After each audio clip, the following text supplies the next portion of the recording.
La Bible dit dans Psaume 73, et versets 1 et 2.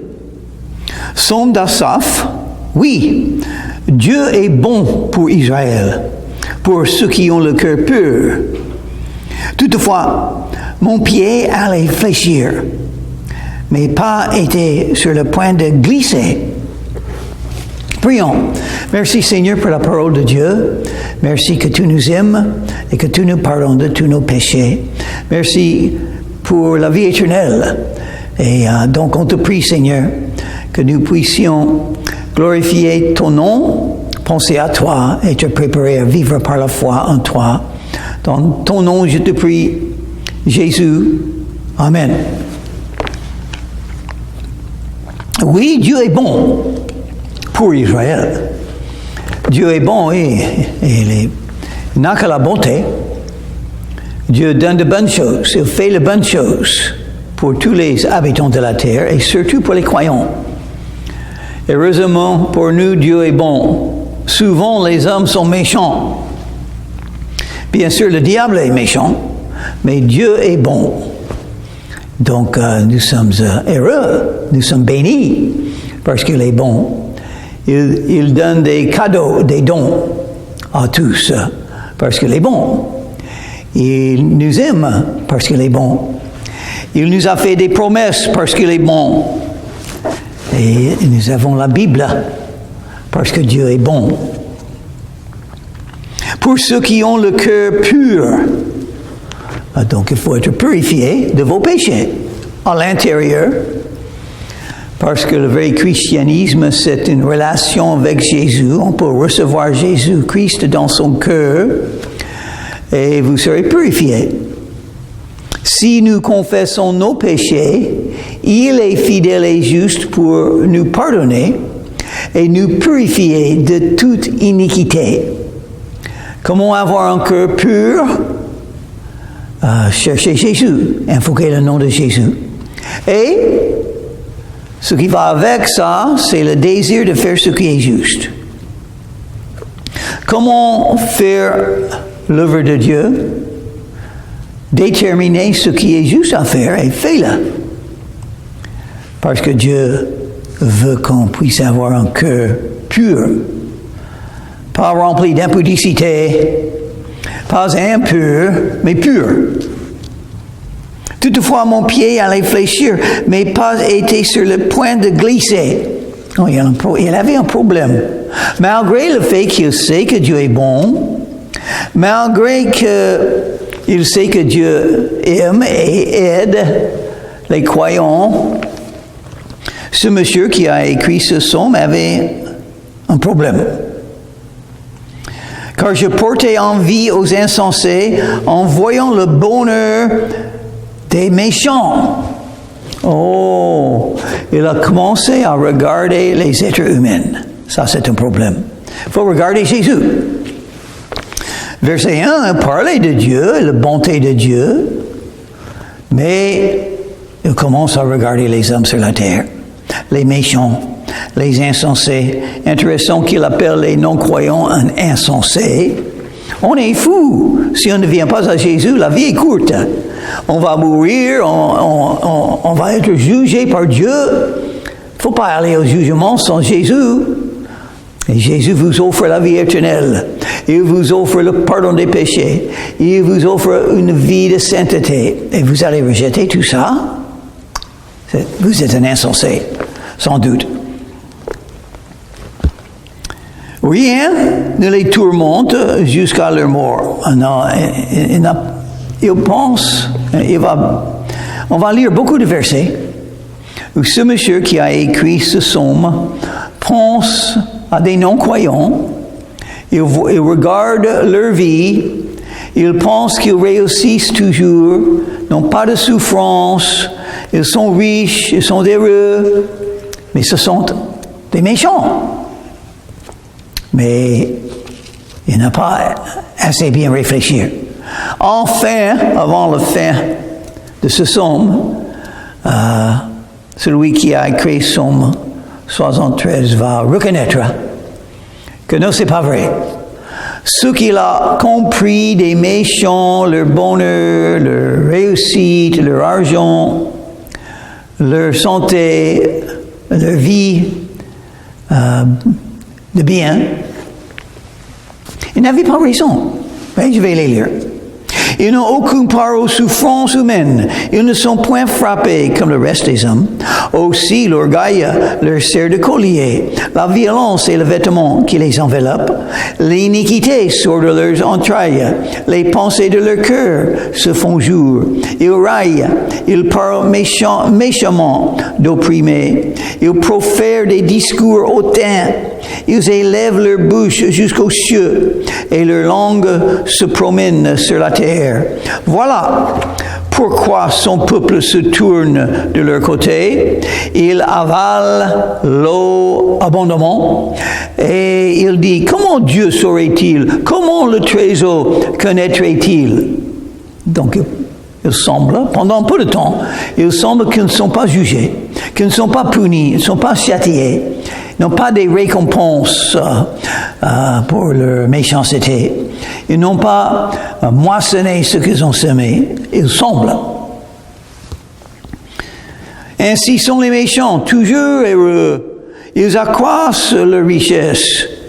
C'est donc en vain que j'ai purifié mon cœur et que j'ai lavé mes mains dans l'innocence. En vain, il pense ça, il n'a vraiment pas de foi à ce moment. C'est en vain, il a dit, c'est en vain que j'ai purifié mon cœur. Mais ça, c'est pas vrai. Mais il semblait, il pensait que c'était ça, mais il n'avait pas raison. Chaque jour, je suis frappé. Tous les matins, mon châtiment est là, c'est-à-dire il a des problèmes. Il a des difficultés, il a des tristesses, il a des tribulations. Ça, c'est la vie d'un croyant. C'est une guerre spirituelle pour un croyant.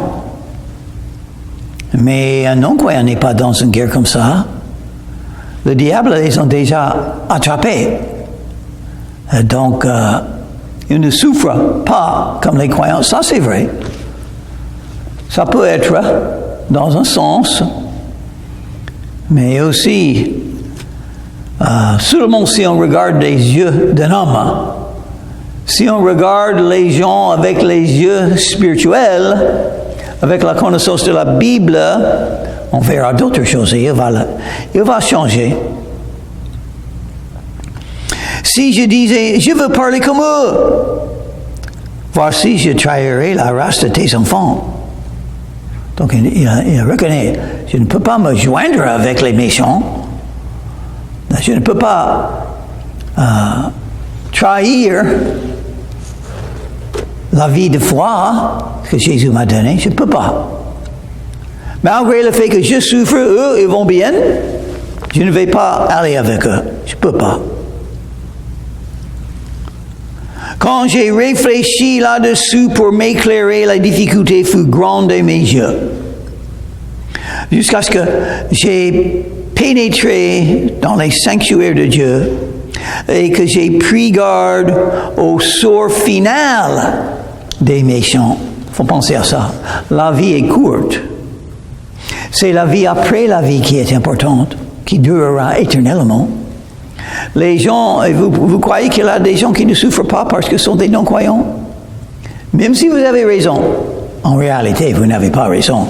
Parce qu'ils souffrent tellement dans leur conscience, dans leur cœur, ils n'ont pas de paix, ils n'ont pas de relations avec Dieu. Qu'est-ce que c'est une vie sans une relation avec Jésus? C'est pas une vie. C'est la mort. Mais si on a la sagesse de Dieu pour comprendre ce qui se passe vraiment, si on pense à les choses finales qui vont arriver à des non-croyants, à des méchants, ça changera tout. Qu'est-ce que c'est le plus grand besoin de quelqu'un? D'être pardonné des péchés, d'être sauvé par foi en Jésus, d'avoir gagné la vie éternelle pour entrer dans le royaume des cieux. Et ça, c'est un don gratuit. Mais les méchants, les riches, n'ont pas ça. Ils n'ont pas la vie éternelle. Ils n'ont pas la paix dans le cœur. Ils sont en rébellion contre Dieu, avec les cœurs de pierre. Ils ne veulent pas écouter la bonne nouvelle. Jésus vous aime, il est mort pour vous, il veut vous sauver, et c'est gratuit. Tout ce qu'il vous faut, c'est être honnête avec Jésus et commencer à le suivre et invoquer son nom. Quiconque invoquera le nom du Seigneur sera sauvé. Oui, tous les places sur les voies glissantes, tous les fait tomber et les met en ruine, qui est tout Dieu. Oui, c'est Dieu est là, il les juge, il décide, le jugement vient. Dieu doit punir les péchés. Ceux qui rejettent Jésus, ils vont vers le jugement, ça ne va pas marcher pour eux. Et quoi? En un instant, les voilà détruits, le jugement vient.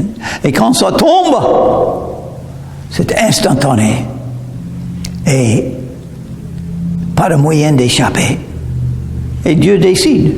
À ce moment, on prie pour eux. Nous, les croyants, le commandement de Jésus, aimez tout le monde.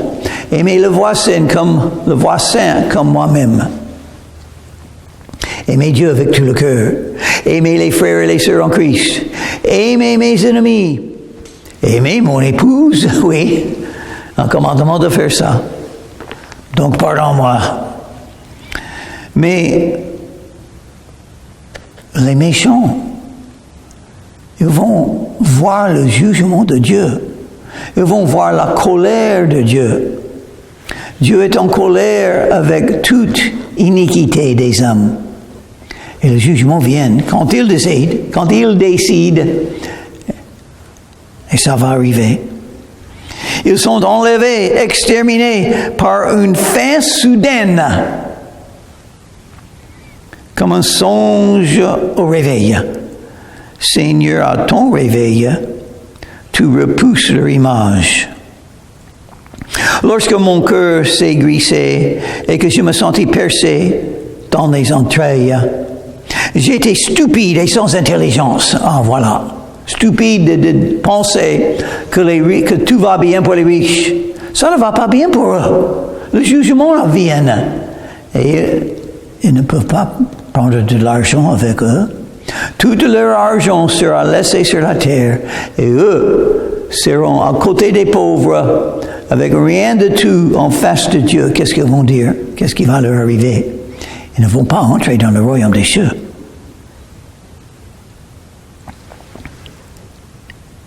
Cependant, verset 23, cependant je suis toujours avec toi, tu m'as saisi la main droite, tu me conduiras par ton conseil, puis tu me recevras dans la gloire. Regarde ce que j'ai comme croyant. Dieu est toujours avec moi, il me guide, il me protège, et il est là, mon compagnon, dans la vie. Et je serai sauvé. Après la vie, je serai dans le royaume des cieux. Alors, j'ai la meilleure vie. Sans argent, j'ai la meilleure vie que tous les riches. Grâce à Dieu avec moi. Grâce à cette vérité. Tu me conduiras par ton conseil. Oh, c'est ça qui est important. La voie qu'on prend doit être la voie de Dieu. On est né pour servir Dieu. Dieu a un dessein pour ma vie, je peux le trouver, je peux le découvrir. Ça, c'est la meilleure vie. Parce que je suis en train de vivre la vie que Dieu me donne. Et les riches, les méchants, non, leur vie, c'est en vain. C'est pour rien. Et ça sera détruit instantanément quand Dieu est prêt. Sera enlevé de toutes les bonnes choses. Dieu est bon. Toutes les choses que les méchants ont, qui sont bons, ce sont des dons de Dieu. Et il ne reconnaît pas. Il ne reconnaît pas, donc ça sera ôté d'eux quand Dieu décide de le faire. Quel autre ai-je au ciel que toi? Et sur la terre, je ne prends plaisir qu'en toi. J'ai Dieu. Dieu est mon Père. Jésus est mon Sauveur. Toutes les promesses de la Bible sont en moi. Dieu est miséricordieux et gracieux envers moi. Il m'aime. Je ne le mérite pas, mais il m'aime. Il me guide, il me protège, il a un dessein pour ma vie, il me fortifie, il me pardonne. Qu'est-ce qui est mieux que ça? Et j'ai la vie éternelle. Le jour que je meurs, je serai dans le royaume des cieux. Gratuitement, grâce à Jésus. Et ce qu'il a accompli sur la croix de Calvaire. Ma chair et mon cœur peuvent se consumer. Dieu sera toujours le rocher de mon cœur et mon partage. Qu'est-ce qu'il a? Dieu. Pas d'argent, pas de maison peut-être, pas de bien, mais il a Dieu. Qu'est-ce qui est mieux que ça? Le vrai christianisme n'est pas une religion, c'est une relation avec Jésus. Et vous aurez Jésus avec vous tous les jours. Jésus a donné la promesse, je serai avec vous tous les jours jusqu'à la fin du monde. On n'est pas tout seul. On a Jésus pour parler avec nous, pour nous enseigner, conseiller, pour nous guider, pour nous protéger. Qu'est-ce qui est mieux que ça? Les hommes sont comme les brebis. Ils vont tomber dans une fosse, dans un trou. Ils vont tomber. C'est un détruit. Mais le bon berger peut vous guider dans la bonne voie, le dessein de Dieu pour votre vie. C'est ça qui est important. Peut-être méprisé par le monde, ou ne pas connu. On n'est pas célèbre, mais on est célèbre dans le royaume des cieux. Si on parle de Jésus. Car voici, ceux qui s'éloignent de toi périssent. Tu réduis au silence tous ceux qui te sont infidèles. Ils ne croient pas. Ils ne se confient pas en Dieu. Ils pensent qu'ils ont assez avec les choses que Dieu leur a données. Leur argent, leur santé, leur maison. C'est bien, hein? Non, ça dure. Ça durera très peu de temps. Parce que nous sommes tous aujourd'hui un jour plus près de la mort, plus près du jugement. Ça va venir. Chacun va mourir quand Dieu décide, et bientôt, sans doute, parce que la vie humaine est courte. Si on a 90 ans, 100 ans, c'est pas longtemps quand on pense à l'éternité. C'est un seconde, même qu'un seconde, en comparaison avec toute l'éternité. Donc on est insensé si on ne vient pas à Jésus pour recevoir la vie éternelle. C'est pourquoi Jésus a dit, il faut naître de nouveau. Il y a une nouvelle naissance. Vous avez eu la naissance de votre mère qui vous a donné la vie sur la terre. Il y a une deuxième naissance, une naissance spirituelle. Quand Jésus vous donne la vie éternelle, si vous venez à lui et pour invoquer son nom, pour confesser vos péchés, pour recevoir de Jésus la vie éternelle, la nouvelle naissance. Pour moi, m'approcher de Dieu, c'est mon bien. Oui, ça, c'est ce je peux m'approcher de Dieu. Pourquoi? Grâce à Jésus. Jésus a tout payé sur la croix de Calvaire. Donc, il a ouvert la porte de la présence de Dieu. Je suis invité à entrer dans la présence du Père dans le nom de Jésus, gratuitement, malgré le fait que j'ai beaucoup péché dans ma vie. La mort de Jésus a accompli beaucoup plus que ce que j'ai détruit par mes péchés. Et il sait changer le mal dans le bien. Mon bien, c'est le fait que je peux m'approcher de Dieu. Approchons-nous donc avec assurance le trône de la grâce, afin que nous puissions trouver miséricorde et la grâce qu'il nous faut pour être secourus dans tous nos besoins. J'ai Dieu maintenant. Il est tout puissant. Il fait ce qu'il veut. Il peut tout faire.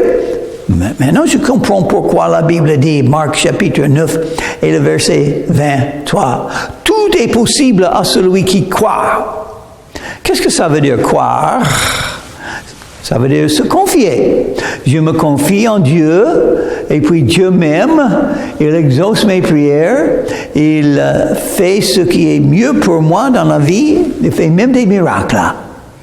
Dieu peut le faire. On verra.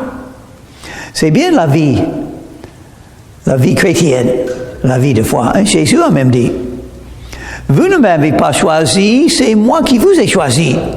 Si vous êtes venu à Jésus, c'est-à-dire, c'est lui qui vous a attiré à lui, invité, et vous avez simplement suivi l'appel du Saint-Esprit pour venir à Jésus. Ce n'est pas vous qui m'avez choisi, c'est moi qui vous ai choisi et je vous ai établi afin que vous alliez et que vous portiez du fruit et que votre fruit demeurera. Et tout ce que vous demandez au Père dans mon nom, il vous le donnera. C'est une grande promesse que les prières seront exaucées. Il faut avoir patience. Il faut pouvoir attendre la main de Dieu. Et aussi, Dieu sait mieux que nous. Il faut faire attention. Il faut toujours prier avec l'attitude et les mots. Pas ma volonté, mais que la tienne soit faite. Et puis on sait, après prier comme ça, on a la paix, on a l'assurance, la confiance que Dieu agit. Tout ce qui m'arrive maintenant, c'est la volonté de Dieu, parce que je prie comme ça. Chaque situation de ma vie, si une porte est fermée ou si une porte est ouverte pour moi, c'est Dieu qui le fait. J'ai des rêves, j'ai des choses que j'aimerais bien faire, donc je prie à Dieu. Et il décide lesquelles sont de lui et lesquelles sont de moi. Les choses qui sont de moi ne marchent pas. Mais les choses qui sont de lui, il fait ce qu'il veut faire. Donc, encore une chose à dire. Je place mon refuge dans le Seigneur l'Éternel, afin de raconter toutes tes œuvres. Dieu est mon refuge. Dieu lui-même, et il est partout. Je peux me réfugier, je peux me cacher, je peux trouver le repos et la sécurité en Dieu lui-même. Parce que ma vie chrétienne, c'est une relation personnelle avec Dieu. L'Éternel. Il est l'Éternel, il vit éternellement, donc tous ceux qui sont liés avec lui par la foi ont la vie éternelle aussi. Parce qu'il donne la vie éternelle à tout ce qu'il veut. Et il a décidé de donner la vie éternelle à tous ceux qui croient en Jésus. Jésus-Christ de Nazareth, le Messie, le Seigneur Jésus-Christ, Jésus le Sauveur. Il sauve. Il veut vous sauver. Êtes-vous sauvés? Sinon, vous pouvez être par foi en Jésus. Jésus a dit, Apocalypse chapitre 3, le verset 20, « Voici, je me tiens à la porte et je frappe. Si quelqu'un entend ma voix et ouvre la porte, j'entrerai chez lui, je souperai avec lui et lui avec moi. » Avez-vous invité Jésus à entrer dans votre cœur? C'est tout ce qu'il faut. Il faut simplement ouvrir votre cœur, ouvrir la porte, et Jésus entrera. Il vous a donné le choix, c'est-à-dire, il veut vous sauver, mais vous avez libre arbitre. Vous pouvez faire ce que vous voulez faire. Selon Dieu, c'est la volonté de Dieu, votre choix. Qu'est-ce que vous choisissez? Vous pouvez avoir le pardon des péchés. Vous pouvez décider à recevoir la vie éternelle. Et tout ce qui va avec les promesses de la Bible. Si vous voulez, vous pouvez l'avoir. Venez à Jésus. Mais, après croire, qu'est-ce qu'il dit le dernier mot de ce psaume? Afin de raconter toutes tes œuvres. Je vais voir les œuvres de Dieu. Pour moi, la plus grande œuvre de Dieu, c'est le salut d'un âme. Si vous êtes sauvé par foi en Jésus, vous avez déjà eu le plus grand miracle qui pouvait arriver dans votre vie. La vie éternelle, le pardon des péchés, la connaissance de Jésus comme votre sauveur, un vrai chrétien. Et donc, il faut dire aux autres. Si vous croyez en Jésus, il faut le dire aux autres. Vous êtes maintenant un de ses témoins. Vous avez un témoignage à rendre pour dire ce que Jésus a fait pour vous. Si Jésus a fait quelque chose pour vous, il faut le dire aux autres. Si Jésus vous a sauvé de vos péchés, de l'enfer, des ténèbres, il faut dire aux autres. Si vous connaissez que Jésus est le sauveur du monde, il faut le dire aux autres. Il faut raconter aux autres toutes les œuvres de Dieu, tous les miracles qu'il a fait dans votre vie. Le plus grand miracle, comme j'ai dit, c'est la nouvelle naissance, d'être sauvé par foi en Jésus. Donc, si vous n'êtes pas sauvé, vous pouvez être aujourd'hui, vous pouvez venir à Jésus, invoquer son nom, et il vous sauvera de vos péchés. Prions. Merci Seigneur pour ta parole. Aide-nous à te voir, regarder ce que tu as fait pour nous. Pas regarder les méchants, ce qui leur arrive, parce que la vie est courte. Ils vont mourir bientôt. Aide-nous donc à les aimer. Sauve les âmes. Donne-nous la puissance du Saint-Esprit, afin que nous puissions être vos témoins partout dans le monde. Dans ton nom, je te prie, Jésus. Amen.